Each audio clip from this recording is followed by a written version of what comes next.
The message arrived on what criminals thought was the most secure phone app in the world. I'm the commander of the world. No one is to touch another member without my permission. Little did they know, every word was being read by the FBI. This is the story of how a motorcycle gang born in the suburbs of Sydney became a global criminal empire worth billions. How two childhood friends from Australia turned Turkey into their personal playground. And how one man's obsession with showing off on Facebook helped authorities bring down one of the world's most dangerous crime organizations. The birth of a monster. Let's go back to where this nightmare began. It was 1968 in Sydney, Australia. A Scottish immigrant named William George Jock Ross had just watched a John Wayne movie called The Comancheros. Something about that name stuck with him. The Comancheros, historic traders and smugglers who operated along the United States-Mexico border. Perfect for what Ross had in mind. Ross wasn't just any biker. He was a former soldier who ran his motorcycle club like a military operation. Members called him Supreme Commander. Every week, they practiced military drills in his backyard. He even created an elite force called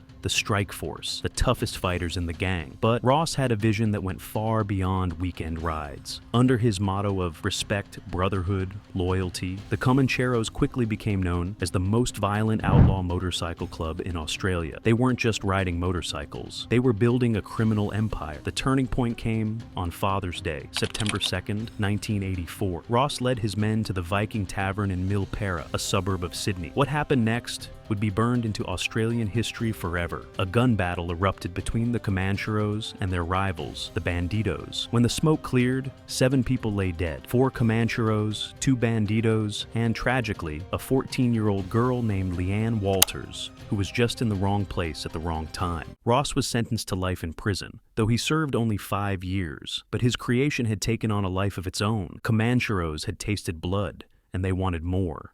The Lebanese takeover. In 2000, everything changed. A young Lebanese-Australian named Mahmoud Mick Hawi took control of the Comancheros when he was just 22 years old. Unlike the old-school Australian bikers, Hawi brought in recruits from Middle Eastern and Islander backgrounds. The gang was evolving, becoming more diverse and far more dangerous. Hawi led the Comancheros through brutal gang wars in Sydney. Bodies piled up as they fought for territory and drug routes. The violence reached a shocking peak in March 2009 at Sydney Airport. In broad daylight, in front of horrified travelers, Comancheros and Hells Angels brawled with metal posts and makeshift weapons. Anthony Zervas, brother of a Hells Angel, was beaten to death on camera. Hawi was convicted of murder, though the conviction was later overturned, but his time was running out. On February 15, 2018, as Hawi sat in his Mercedes SUV outside a gym in Rockdale, gunmen approached. Multiple shots rang out. Hawi was dead at 37, the victim of the same violence he had helped create. With Hawi gone, leadership passed to Mark Douglas Buttle, known by his nickname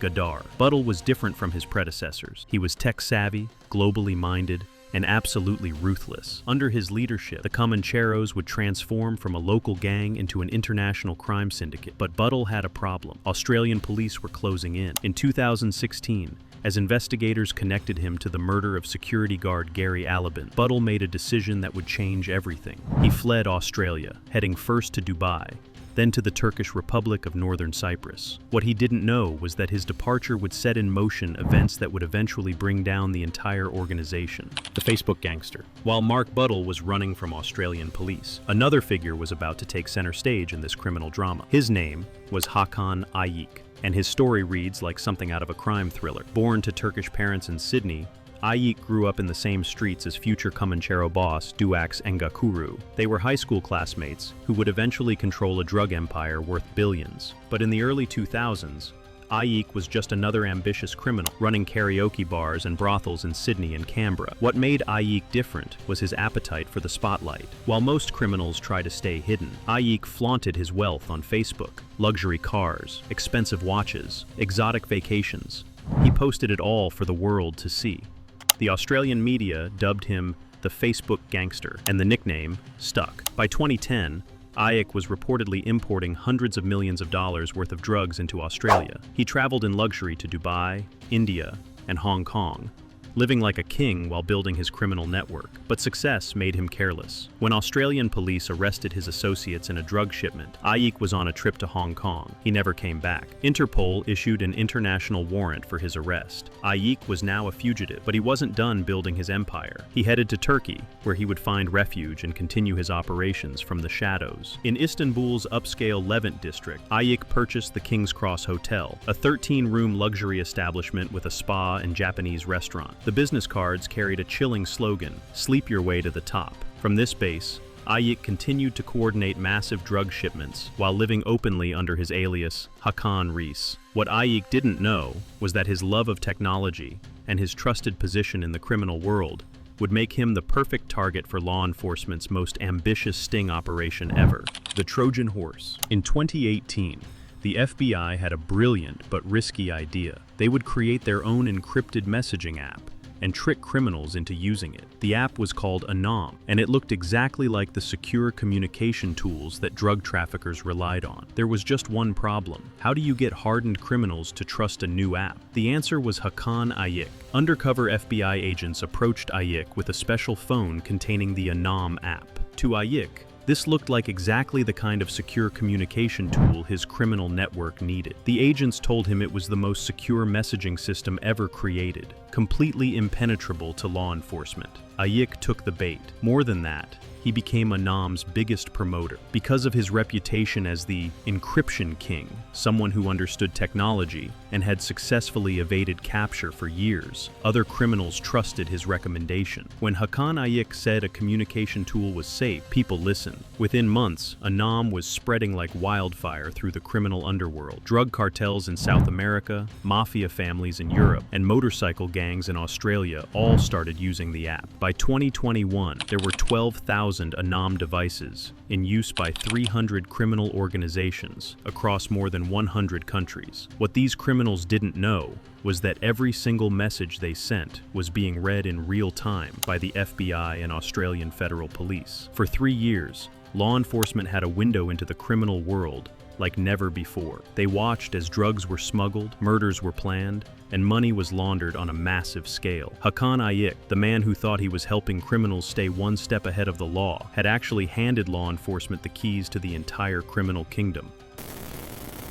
By 2021, authorities had seen enough. They had evidence of crimes worth billions of dollars, involving thousands of criminals across the globe. It was time to strike. On June 8, 2021, Operation Ironside went live. Coordinated raids hit 16 countries simultaneously. Over 800 suspects were arrested in what became known as the largest law enforcement operation in history. The numbers were staggering. 40 tons of drugs seized, including massive amounts of cocaine, methamphetamine, and other narcotics. 250 firearms taken off the streets. 55 luxury vehicles confiscated. And at the center of it all, the Anom app that had been law enforcement's secret weapon. But the masterminds behind the operation knew their work wasn't done. Hakan Ayik was still free in Turkey. Mark Buttle was hiding in northern Cyprus. And the Comanchero organization, while damaged, was still operating. For Buttle, the walls were closing in. In July 2022, Turkish Cypriot authorities arrested him in what appeared to be an FBI sting operation. Local police, possibly posing as FBI agents. Buttle was immediately deported to Turkey,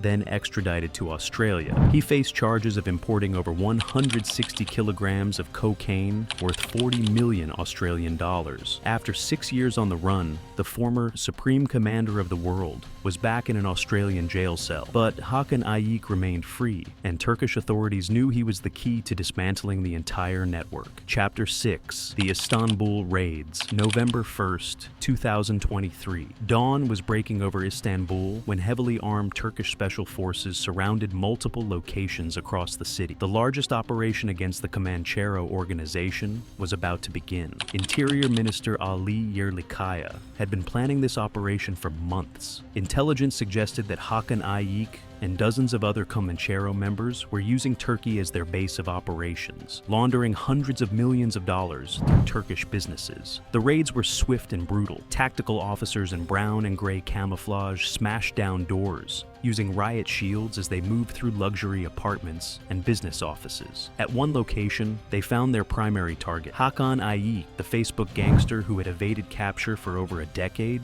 was finally cornered. Video released by Turkish authorities showed Ayik shirtless and kneeling, surrounded by officers, his distinctive shoulder tattoo clearly visible. The man who had built a criminal empire worth billions was now in handcuffs.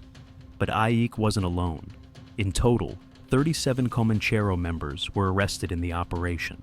Among them was Duak's Hohepangakuru, Ayik's old high school friend, who had risen to become the world president of the Comanchero gang. The evidence seized was overwhelming. Financial records showed that Ayik had used companies like Apex World Tourism and Byblos Al-Akadi Tourism Investments to launder drug money. Over 57 million Turkish lira, approximately $1.86 million, had flowed through these businesses in a complex web designed to hide the source of the funds. Investigators discovered that the money laundering operation reached deep into Turkish society. Corrupt officials, including a former Turkish police officer, had allegedly helped the Comancheros establish their operations and process financial transactions. Even luxury real estate deals were part of the scheme, with gang leaders purchasing expensive properties to hide their criminal profits. Chapter 7. The Global Network Exposed. As Turkish authorities dug deeper into the evidence, the true scope of the Comanchero operation became clear. This wasn't just a motorcycle gang that had gotten into drug dealing.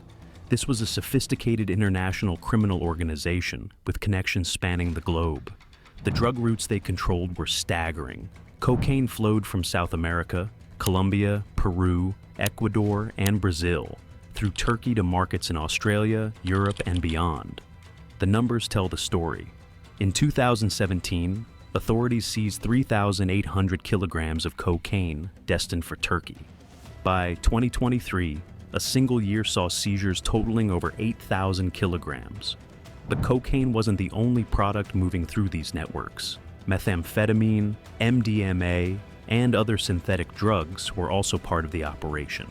The Comancheros had partnerships with other major criminal organizations, including Chinese triads and various European crime syndicates. The money involved was almost impossible to comprehend. Conservative estimates suggested the organization was generating billions of dollars annually, and much of that money was flowing through Turkey, where the Comancheros had found a safe haven to establish their international headquarters. Properties across Istanbul's most exclusive neighborhoods were purchased with drug money. Luxury cars, Ferraris, Lamborghinis, custom Rolls-Royces, and Bentleys filled the garages of gang members. The King's Cross Hotel, owned by Hakan Ayik, was just one business in a portfolio designed to legitimize criminal profits. The investigation also revealed something even more disturbing. The Comancheros weren't just profiting from drugs. They were actively corrupting the systems meant to stop them. Border officials, police officers, and customs agents had been bought and paid for across multiple countries. Chapter 8. The Reckoning. February 18th, 2025. The Istanbul Chief Public Prosecutor's Office released a document that would send shockwaves through the international law enforcement community. The indictment against the Comanchero organization was massive. 66 suspects facing a combined total of up to 262 years in prison. At the top of the list was Hakan Ayik himself. The man who had unwittingly helped law enforcement infiltrate the criminal world now faced the harshest punishment. Prosecutors were seeking 262 years in prison for Ayik personally, charges including leading a criminal organization, drug trafficking, and money laundering on an international scale. 13 other suspects, described as senior members of the organization, faced sentences ranging from 36 to 74 years. The remaining 52 defendants were charged with membership in a criminal organization and money laundering, with potential sentences of 8 to 18 years each. The indictment painted a picture of an organization that had grown far beyond its origins as an Australian motorcycle club. Under the leadership of figures like Mark Buttle, Hakan Ayik, and Duak's Ngakuru, the Comancheros had become what prosecutors described as one of the most dangerous international crime syndicates in the world. The evidence was overwhelming. Encrypted communications intercepted through the ANOM operation provided thousands of conversations detailing drug deals, murder plots, and money laundering schemes. Financial records showed the massive flow of criminal proceeds through Turkish businesses and real estate investments. But perhaps most significantly, the indictment revealed the international cooperation that had made this investigation possible. Turkish authorities had worked closely with law enforcement agencies in Australia, the United States, New Zealand, and across Europe to build their case. This wasn't just about arresting a motorcycle gang. This was about dismantling a criminal network that had corrupted officials, poisoned communities with drugs, and generated billions in illegal profits. Chapter 9: The Domino Effect. As news of the massive indictment spread, the ripple effects were felt around the world. In Australia, authorities celebrated what they called one of the most significant victories against organized crime in the country's history. The Australian Federal Police revealed that the Turkish operation was just part of a broader international effort. In the 2023-24 financial year alone, Australian authorities had seized 31.3 tons of drugs domestically and helped international partners seize an additional 41.8 tons. But the victory came at a cost. The investigation revealed the true extent of the Comancheros' reach into Australian society. Police estimated that the organization had been responsible for importing drugs worth over $1.5 billion annually into Australia alone. In New Zealand, authorities were pursuing their own cases against Comanchero members. Jock Ngakuru faced extradition requests for charges related to drug conspiracy, money laundering, and participation in organized crime. The investigation there had netted over $3.7 million in assets and led to more than 1,200 charges against 40 individuals. The European connections were equally disturbing. Seizures in Italy, Spain, Malta, and other countries revealed that the Comancheros had established relationships with local criminal organizations across the continent. The globalization of organized crime had reached a new level. Chapter 10: Turkey's Crackdown. The Comanchero investigation was just one part of a broader Turkish government crackdown on international organized crime. Interior Minister Ali Yerlikaya announced that in a 10-month period, Turkish authorities had dismantled 436 organized crime groups, with 117 of them involved in drug-related offenses. The financial impact was staggering. Turkish authorities had seized assets worth $2.8 billion during this period. The confiscated property included luxury apartments in Istanbul's most exclusive high-rise buildings, villas in gated communities, expensive watches and jewelry, and an impressive collection of luxury vehicles. But the Comancheros represented something special, an international organization that had specifically chosen Turkey as their base of operations. The investigation revealed that multiple foreign crime bosses had applied for Turkish citizenship, purchasing expensive real estate, as part of investment programs designed to attract legitimate foreign investment. The corruption uncovered during the investigation reached into Turkish institutions themselves. The former police officer charged with helping the Comancheros was just one example of how deeply these organizations had penetrated legitimate structures. For the Turkish government, the Comanchero case became a symbol of their commitment to fighting international organized crime. The dramatic raids, the massive seizures, and the international cooperation all demonstrated Turkey's growing role as a leader in law enforcement efforts. As this story draws to a close, the irony is almost too perfect to believe. Hakan Ayik, the man who thought he was helping criminals stay ahead of law enforcement, had actually handed authorities the most powerful weapon in the history of fighting organized crime. The ANOM operation, made possible by Ayik's unwitting cooperation, didn't just bring down the Comancheros. It exposed criminal organizations around the world, from South American cartels to European mafias to Asian triads. Over 800 arrests, millions of dollars in assets seized, and countless lives saved from the drugs that would have reached the streets. Mark Buttle, who once declared himself the fucking commander of the world, now sits in an Australian prison facing life in prison. His criminal empire, built over decades of violence and corruption, crumbled in a matter of months. Jock Ngakuru, the childhood friend who rose through the ranks alongside Ayik, faces extradition and a lifetime behind bars. The boy from Rotorua, who became an international crime boss, discovered that no amount of money or power could protect him forever. And Hakan Ayak himself, the Facebook gangster who couldn't resist showing off his wealth and success, faces the possibility of spending the rest of his life in prison. The man who helped law enforcement read the communications of thousands of criminals will likely never see freedom again. The Comanchero motorcycle club, which began with Jock Ross's vision of brotherhood and loyalty in 1968, had transformed into something Ross could never have imagined. What started as a group of motorcycle enthusiasts became a billion-dollar criminal empire that corrupted officials, poisoned communities, and destroyed countless lives. But in the end, the very technology and connections that made them powerful also made them vulnerable.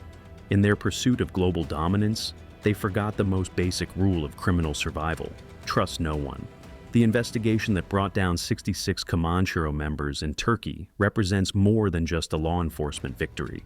It's a reminder that even the most sophisticated criminal organizations have weaknesses. That international cooperation can overcome the globalization of crime, and that sometimes the criminal's own ambition becomes their downfall. Today, as prosecutors prepare for what could be one of the largest organized crime trials in Turkish history, one question remains: how many more criminal organizations are operating in the shadows, believing they're untouchable? The answer to that question will determine whether the fall of the Comancheros marks the end of an era or just the beginning of an even bigger fight against organized crime in the digital age. For now, the motorcycles sit silent, the luxury hotels are under investigation, and 66 people who thought they were above the law are learning that no one, no matter how rich, how connected, or how clever, is truly untouchable. The Comancheros' reign of terror is over, but the battle against international organized crime continues.